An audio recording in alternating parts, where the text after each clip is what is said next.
दोस्तों, dark psychology को हमेशा से ही काफ़ी कॉम्प्लेक्स, आउट ऑफ रीच और डिफिकल्ट टू अंडरस्टैंड माना जाता रहा है। जब भी लोग इस डार्क साइकोलॉजी वर्ड को सुनते हैं ना, तो उनके दिमाग में सिर्फ एक ही चीज़ आती है कि ये कोई रहस्यमयी चीज़ है जिससे हम लोगों को वश में कर सकते हैं, उनसे अपनी कोई भी बात मनवा सकते हैं, उनसे कोई भी काम निकलवा सकते हैं। पर सच्चाई तो ये है कि ये इतनी भी ज़्यादा कॉम्प्लेक्स नहीं है। अब हो सकता है कि आज जिन ट्रिक्स के बारे में हम बात करने वाले हैं, आप पहले से ही उनका शिकार हो रहे हो, कोई पहले से ही आपके ऊपर उन ट्रिक्स का यूज़ कर रहा हो।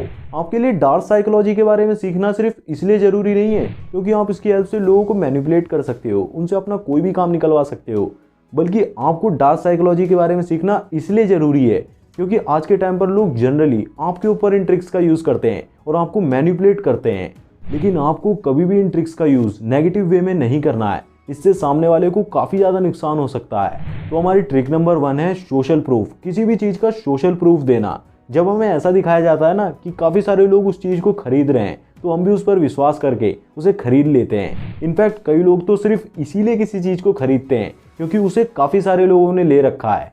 फॉर एग्जाम्पल, कई बार ऐसा होता है जब हम किसी चीज़ को खरीदने जा रहे होते हैं तो हम पहले ही घर में ये डिसाइड कर लेते हैं कि हमें क्या लेना है, कौन सी चीज़ लेनी है, किस मॉडल की लेनी है। और फिर जब हम दुकान पे पहुंचते हैं तो जब उस दुकानदार के पास वो चीज़ नहीं होती है, तब हमें वो कोई दूसरा प्रोडक्ट दिखाता है और ये कहता है कि ये तो न्यू आया है मार्केट में और सबके पास यही है। इनफैक्ट वो अपनी जेब से निकाल कर वही दिखा देता है कि ये देखो मैंने भी यही ले रखा है। फिर हम सोचते हैं कि यार इतनी बड़ी दुकान है, इतनी बड़ी दुकान है फ़ोन की, इसने यही फ़ोन क्यों लिया, वाकई में ये फ़ोन अच्छा होगा। और हम कई बार उस फ़ोन को ले भी आते हैं। कई बार तो ये ट्रिक काम भी कर जाती है, लेकिन ज़्यादातर ये ट्रिक से नुकसान ही होता है। जब हम किसी भी चीज़ का सोशल प्रूफ दे देते हैं ना, तो लोगों से अपनी बातें मनवाना और भी ज़्यादा आसान हो जाता है। फॉर एग्जाम्पल, बड़ी बड़ी जो एड एजेंसीज होती है ना, वो भी इसी टेक्निक का यूज़ करती हैं, एक fake social proof bubble create करने के लिए। और कई बार तो ऐसा होता है हम किसी मूवी का सिर्फ पॉजिटिव रिव्यू देखकर ही उसे देखने चले जाते हैं, जबकि रियलिटी में वो इतनी ज़्यादा खास होती भी नहीं है। Influence the psychology of persuasion book में रॉबर्ट बताते हैं कि जब भी कोई ऐसी सिचुएशन होती है जिसमें हम कंफ्यूज्ड फील करते हैं, तो वहाँ हम अपने अराउंड लोगों को देखकर, स्पेशली सेलिब्रिटीज़ को देखकर, सोशल मीडिया वगैरह को देखकर ये तय कर लेते हैं कि हमें क्या करना सही है। और किसी भी इंसान से मिलने से पहले उसकी वही इमेज हमारे दिमाग में होती है जो भी हमने दूसरों से सुना होता है। And that's how toothpaste always works. माँ का भरोसा और डेंटिस्ट का सुझाव। दूसरी ट्रिक है लव बॉम्बिंग। लव बॉम्बिंग ज्यादातर रिलेशनशिप्स में यूज की जाती है, यानी कि एकदम से ही प्यार की बारिश कर देना। इस टेक्निक का यूज किसी को भी अपने प्यार में फंसाने के लिए किया जाता है। तो इस टेक्निक का यूज करने के लिए आप पहले किसी को भर भर कर अटेंशन दो, कॉम्प्लीमेंट्स दो, गिफ्ट्स दो। फिर जैसे ही वो इन सब चीजों का आदी हो जाए, यानी कि एडिक्टेड हो जाए, उससे ये सब वापस छीन लो। उसे बिल्कुल ही अटेंशन देना कम कर दो, यानी कि बिल्कुल ही बंद कर दो। कॉम्प्लीमेंट्स भी मत दो, बल्कि उल्टा उसे क्रिटिसाइज करना शुरू कर दो। अब तुम उस इंसान के दिमाग से खेल रहे हो, वो इन सब चीज़ों का एडिक्टेड हो चुका है, वो इसके बिना नहीं रह सकता, उसे तुम्हारी अटेंशन चाहिए, इंपॉर्टेंस चाहिए तुमसे। अब वो तुम्हारे पीछे भागेगा, जब उसे क्रेविंग होगी उन सब चीज़ों की, फिर वो तुम्हारा गुलाम बन जाएगा। अगर आप भी इस टेक्निक का शिकार नहीं होना चाहते तो इन सारी बातों को ध्यान में रखना। अगर कोई आते ही कॉम्प्लीमेंट्स पे कॉम्प्लीमेंट्स देना शुरू कर दे और ये कहे कि मैं तुमसे बहुत प्यार करता हूँ, मैं तुम्हारे बिना नहीं रह सकता, तो समझ लेना कोई गड़बड़ है। वो आपसे कोई काम निकलवाना चाह रहा है, या फिर वो प्यार की बारिश कर दे तो भी गड़बड़ है। और अगर कोई तुम्हें कभी भी क्रिटिसाइज नहीं करता तो ऐसे लोगों से जरा बच के रहें, वो पक्का तुमसे कोई काम निकलवाना चाह रहा है। ऐसे लोगों से जरा सावधान रहें। तो हमारी तीसरी ट्रिक है रीजन। परसुएशन की डार्क ट्रिक्स में ये काफ़ी ज़्यादा सिंपल है पर बहुत ही ज़्यादा इफेक्टिव ट्रिक है।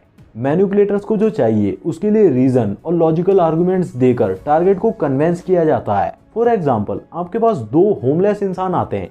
पहला तो आपसे सिर्फ इतना बोलता है कि मुझे आप पैसा दे दो, मुझे पैसा चाहिए। और दूसरा इंसान ये बोलता है कि मुझे पैसा इसलिए चाहिए क्योंकि कल से मैं भूखा हूँ। तो यहाँ पर काफ़ी ज़्यादा चांसेस हैं कि आप दूसरे वाले को पैसा दे दोगे, दूसरे वाले को पैसा देने के बारे में सही समझोगे, क्योंकि उसने आपको एक रीज़न दिया कि क्यों आपको उसे पैसा देना चाहिए। एक मास्टरमाइंड इंसान जो कि बैंक लूटना चाहता है और उसे किसी हट्टे कट्टे इंसान की ज़रूरत है, तो वो किसी कमज़ोर, गरीब या फिर अनएम्प्लॉयड इंसान को ही ढूंढेगा और उसे सारे कॉन्सिक्वेंसेस के बारे में बता देगा कि कैसे सिर्फ बैंक लूटना उसकी सारी फाइनेंशियल प्रॉब्लम्स को ख़त्म कर सकता है, और ऐसे उसे कोई पकड़ भी नहीं पाएगा। और उसका रीज़न इतना ज़्यादा स्ट्रांग होता है जिससे कि वो इंसान ईजिली मैनिपुलेट हो जाता है और यहीं से तैयार होता है एक नया क्रिमिनल। यानी कि जितने भी क्राइम होते हैं उनके पीछे ये आर्ट ऑफ परsuasion का ही हाथ होता है। इसीलिए आप कभी भी किसी से कोई गलत काम करवाने के लिए इन टेक्निक्स का यूज बिल्कुल भी मत करना।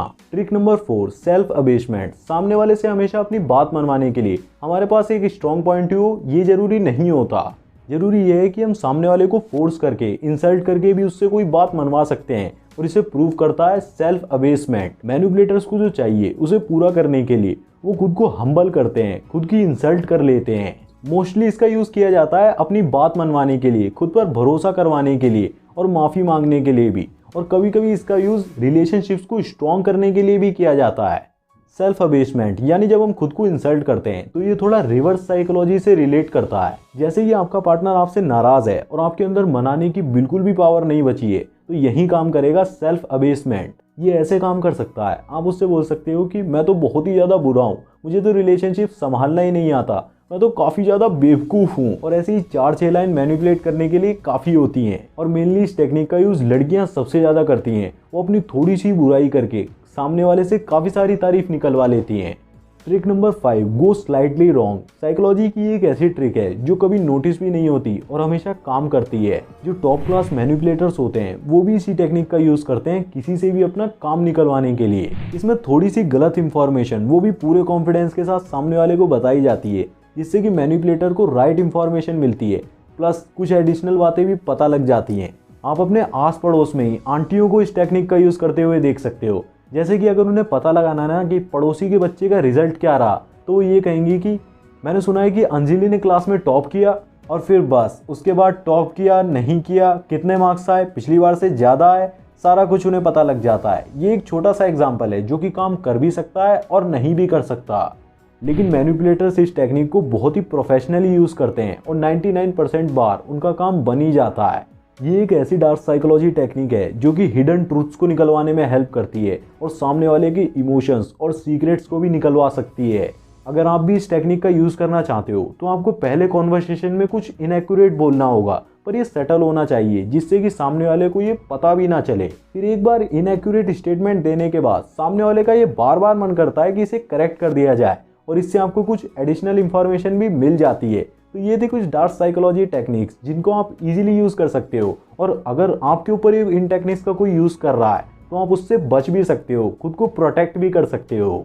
तो दोस्तों आज की वीडियो के लिए बस इतना ही। अगर आप और भी डार्क साइकोलॉजी टेक्निक्स के बारे में जानना चाहते हो तो हमारे आई बटन में दिए हुए वीडियो पर क्लिक कर उस वीडियो को भी देख सकते हो।